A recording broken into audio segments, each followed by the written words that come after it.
Mi nombre es Mónica Godoy Ferro, yo soy antropóloga de la Universidad Nacional de Colombia, maestra en estudios de género del Colegio de México y buena parte de mi vida me desempeñé como docente universitaria en varias instituciones de educación superior del país. Estando trabajando como docente en la Universidad de Ibagué, en el 2017 estaba coordinando un diplomado en estudios de género y equidad de género dirigido a la población estudiantil, pero también a personas fuera de la universidad, de organizaciones sociales e instituciones. A partir de ese trabajo, varias personas de la universidad se acercaron a comentarme que habían sido víctimas de presuntos casos de acoso sexual, abuso sexual o conductas sexuales indebidas. Eh, una de ellas eran trabajadoras de servicios generales, otras eran vigilantes y otra era estudiante.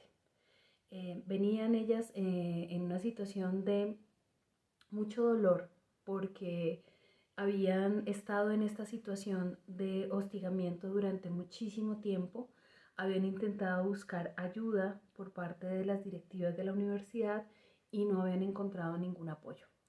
Esa situación había generado en ellas eh, situaciones de salud, riesgos de salud muy grandes. Algunas ya habían desarrollado enfermedades ligadas al estrés, eh, tenían insomnio, algunas de ellas, depresión, ansiedad, incluso algunas habían llegado a tener ideas suicidas.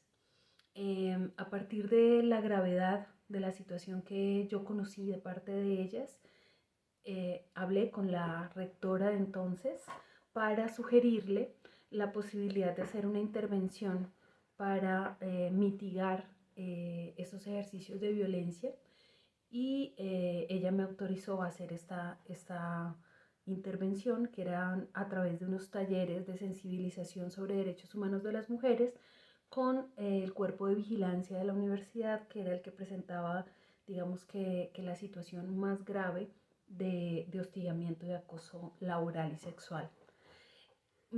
Estos talleres los desarrollé durante el mes de junio del 2017. De allí encontré que la situación era realmente muy grave y que podía incluso configurar una situación de un delito, que en Colombia el acoso sexual es considerado un delito, eh, que consiste precisamente en presionar, hostigar, asediar a una persona con fines sexuales no consentidos durante un tiempo, en la duración de un tiempo, ¿no? De manera sistemática y reiterativa. Y esto causa mortificación, incomodidad, temor por parte de quien sufre esta situación. Entonces es una situación de violencia psicológica muy alta. Algunas veces tenemos la tentación de pensar que el acoso sexual no es una situación de violencia grave, sin embargo lo es decir, tiene efectos sobre la vida laboral y sobre la vida personal de quien lo sufre. Cuando se trata de estudiantes pueden incluso modificar su formación académica para evitar tener que ver una materia con un profesor que las está acosando o dejan sus estudios sin concluir precisamente para evitar este tipo de atención. Y en el caso de las trabajadoras, pues quien más tiene riesgos de sufrirlo son aquellas que dependen fuertemente depende de su familia, son madres cabeza de hogar y dependen de el salario que reciben. Y esto lo conocen sus jefes y ven en ello una oportunidad de acceder sexualmente a ellas sin su consentimiento, ¿no? Y a partir de esta insistencia se generan situaciones de muchísima incomodidad y temor.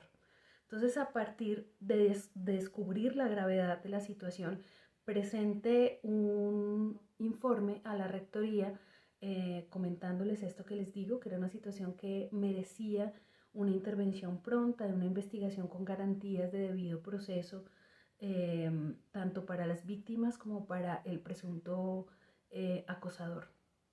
Sin embargo, la universidad decidió despedirme y despedir también a las víctimas y a los victimarios en general tercerizó el servicio de vigilancia, pero aprovechó esta coyuntura de las denuncias sobre acoso sexual para tomarlas como una excusa y despedir a todos sin un debido proceso y sin una investigación y una restauración de derechos de las víctimas. De esta manera ejerció violencia institucional, no solamente contra las personas que habían sufrido acoso sexual, sino conmigo, que estaba intentando defender sus derechos. Fui despedida el 17 de agosto del 2017 y en el mes de septiembre presenté una acción de tutela, que es un mecanismo para la protección de derechos fundamentales, frente a un juez en Ibagué. Y durante, digamos que la reflexión, el fallo de primera instancia falló a favor de la universidad porque efectivamente ellos habían cubierto los pagos que eran de ley a la hora de despedirme, es decir, que fue un despido en apariencia legal. Sin embargo, yo argumentaba que ese despido tenía una base discriminatoria, es decir, se hacía precisamente por el trabajo de defensa de derechos humanos y específicamente derechos de las mujeres que yo venía haciendo con las víctimas de acoso sexual y laboral vigilantes, pero también con la estudiante que había sufrido un abuso sexual por parte presuntamente de un profesor de educación física. Impugné el fallo de primera instancia y volví a perder ante la segunda instancia porque reafirmaron que era un despido legal. La última instancia era la Corte Constitucional. Es muy difícil llegar a una revisión de la Corte Constitucional porque escogen frente a millones de tutelas que se presentan en el país, unas pocas que representan casos relevantes, novedosos o importantes frente a la Corte. Gracias a el trabajo de las organizaciones de derechos humanos, mi tutela fue escogida, fue revisada durante el 2018 y la Corte falló a mi favor en junio del 2018. En el fallo se recalca la importancia del trabajo que hacemos las defensoras de derechos humanos siendo profesoras dentro de las universidades y que debe ser un trabajo que debe ser protegido por parte de las directivas y debe evitarse la estigmatización frente a quienes defienden los derechos humanos en las universidades. También resalta el fallo que la autonomía universitaria es un derecho muy importante y una conquista de las universidades, pero esa autonomía universitaria no puede usarse para atropellar los derechos tanto de las víctimas de violencia de género como de quienes les ayudan a denunciar que están siendo objeto de este tipo de violencia. Este fallo fue muy importante, sienta un precedente porque obliga al Ministerio de Educación a hacer unos lineamientos para evitar que este tipo de situaciones se repitan en la impunidad dentro de las universidades.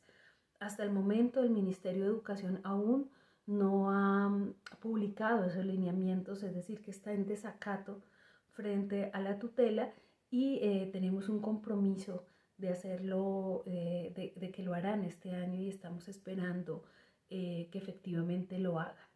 El caso del acoso sexual se presentó a las autoridades correspondientes y está en juicio, es decir, en este momento las vigilantes están pasando por un proceso de juicio para obtener justicia frente a la situación de acoso sexual y acoso laboral que vivieron en la Universidad de Ibagué. También el fallo le ordenaba a la universidad que me volviera a recontratar, que me pagara los salarios que había dejado de pagarme y pues la universidad me recontrató estrictamente por el tiempo que le exigió la Corte Constitucional, es decir, por 4 meses.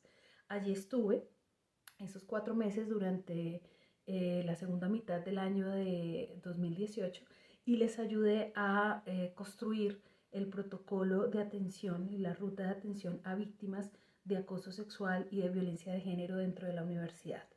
Es muy importante que las universidades tengan este tipo de herramientas para evitar los abusos dentro de las instituciones universitarias.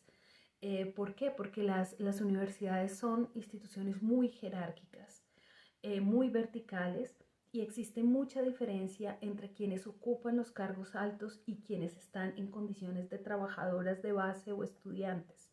Y estas jerarquías tan pronunciadas son terrenos fértiles para este tipo de abusos de poder.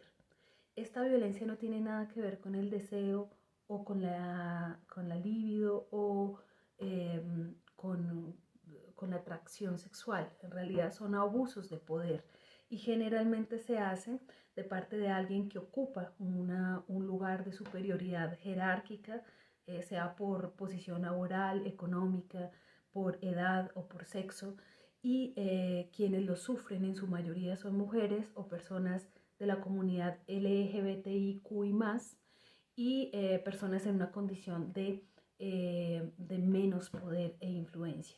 Entonces es muy importante que en las universidades existan mecanismos para evitar estos abusos de poder e evitar el sufrimiento que causa a las personas que lo sufren. Muchas gracias.